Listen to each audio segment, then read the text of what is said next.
Look around you. The world is loud, restless, drowning in noise. And most people drown with it. They talk to be seen. They move to be noticed. They fill every silence, as if stillness were something to fear.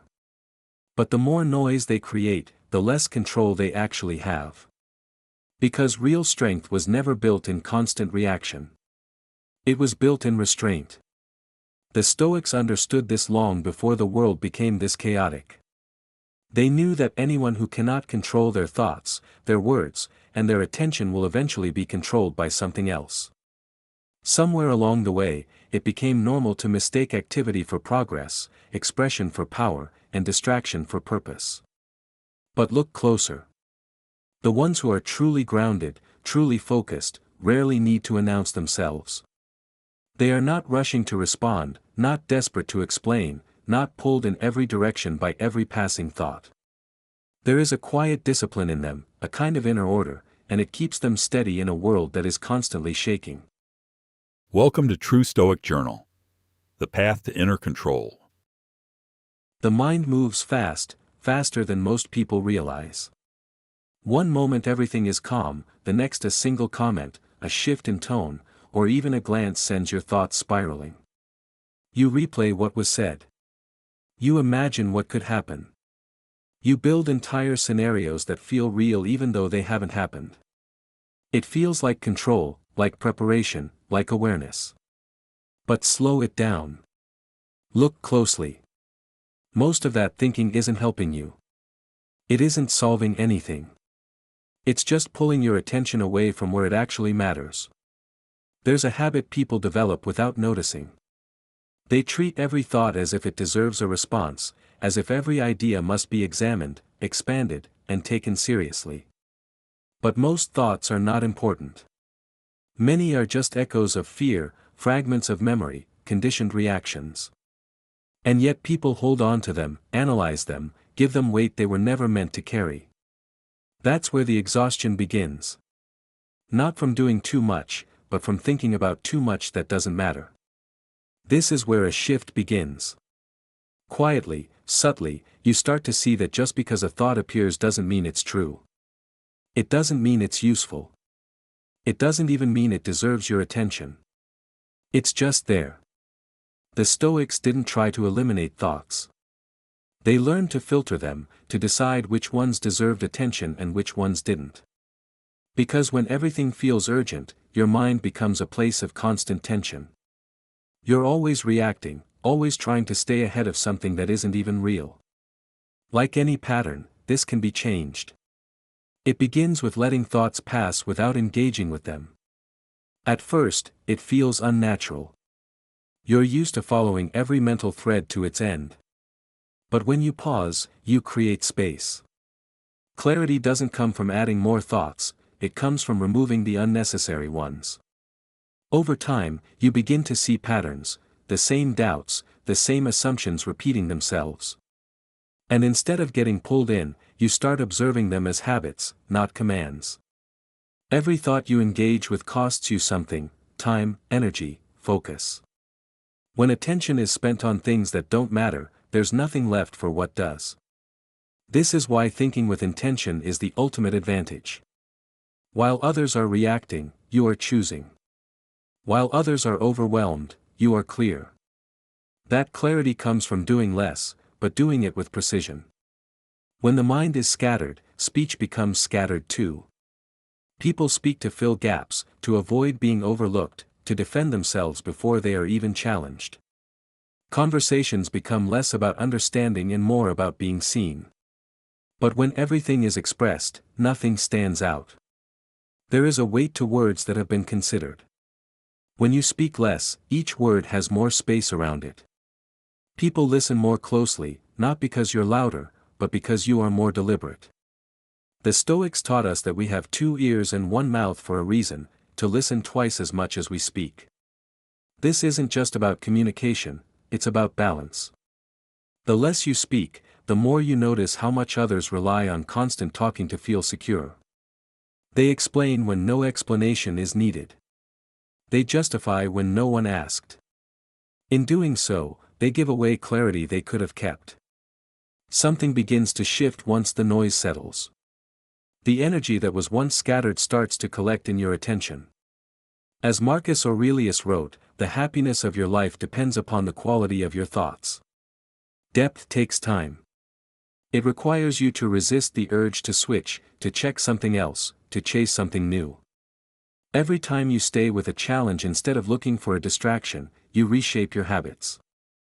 You build a discipline that doesn't rely on motivation. It's about continuing because you've chosen to continue. This leads to a point where you stop trying to control everything in advance. You begin to trust your ability to respond when it actually matters. This trust reduces the noise even further, replaced by a calm that isn't forced. Your mind becomes more selective. You start asking what aligns with your direction instead of what feels easiest. Every choice has a cost. Saying yes to one thing means saying no to another. Emotions are the final test. Anger, insecurity, and doubt rise quickly and demand action. They create a sense of urgency, a pressure to release the feeling by reacting. But when you feel that surge and choose to pause, you regain ownership. You are feeling the emotion, but not obeying it. This gap between feeling and action is where your power lies. No man is free who is not master of himself. In a world dominated by noise and impulsivity, this measured presence becomes a form of authority that is both invisible and unmistakable. Emotional control also strengthens resilience against manipulation. Those who react to every provocation are subject to the pressures of their environment. By contrast, the individual who cultivates patience retains autonomy. The influence you exert becomes subtle yet profound. Every pause becomes a moment to assess, to strategize, and to respond with precision. This recalibration reinforces both personal authority and the perception of competence. The discipline of non-reaction also fosters a deeper understanding of others. Observing without immediately participating allows patterns of behavior to become visible. Knowing your own darkness, as Jung suggested, allows you to deal with the darkness in others. When one does not react to every stimulus, when one does not fill every silence, every engagement becomes an event. People notice when attention is paid. The impact of each intervention is magnified precisely because it is selective. Influence is no longer diffused by constant exposure, it is concentrated and psychologically resonant. Observers may misinterpret your behavior. Silence is mistaken for indifference, absence for disengagement, and restraint for weakness. Yet the truth lies deeper. They are not passive, they are intentional. Every pause is an exercise in preserving focus. The world equates constant presence with value, but in reality, continuous visibility diminishes impact.